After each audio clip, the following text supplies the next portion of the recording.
নমস্কার বন্ধুরা, দেখো রাজ্যের নিয়োগ হতে চলেছে, ডিএম অফিসের ডিও নিয়োগ হতে চলেছে এবং বয়স সীমা থাকছে 18 থেকে 37 বছর। দেখো লাস্ট ডেট এখানে থাকছে 31 মার্চ।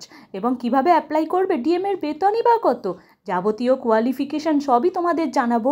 তোমরা খালি 24 আওয়ার্স জব সার্চ চ্যানেলকে সাবস্ক্রাইব করে রাখো, লাইক ও শেয়ার করতে ভুলো না। সমস্ত ডিস্ট্রিক্ট ম্যাজিস্ট্রেট এবং কালেক্টর নিয়োগ notification page latest upcoming recruitment প্রকাশিত হবে অফিসিয়াল ওয়েবসাইট wb.gov.in।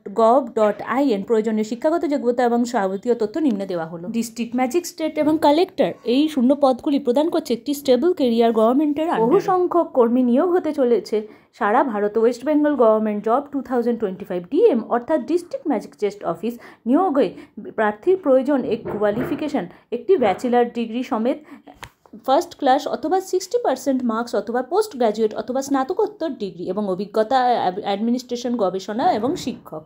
একজন ডিএম অর্থাৎ যিনি একজন আইএএস অফিসার, তিনি প্রতি মাসে 56,000 টাকা থেকে 1,50,000 টাকা বেতন পান। তার সাথে ডিএ, টিআরএ, এইচআরএ ইত্যাদি অ্যালাউন্সও তিনি পেতে থাকেন। ডিএম নিয়োগের যাবতীয় তথ্য তোমাদের দিয়ে দিলাম, অনলাইন ওয়েবসাইটও তোমাদের দিয়ে দিয়েছি। তোমরা খালি 24 আওয়ার জব সার্চ চ্যানেলকে সাবস্ক্রাইব করে রেখো, লাইক ও শেয়ার করতে ভুলো না। ধন্যবাদ।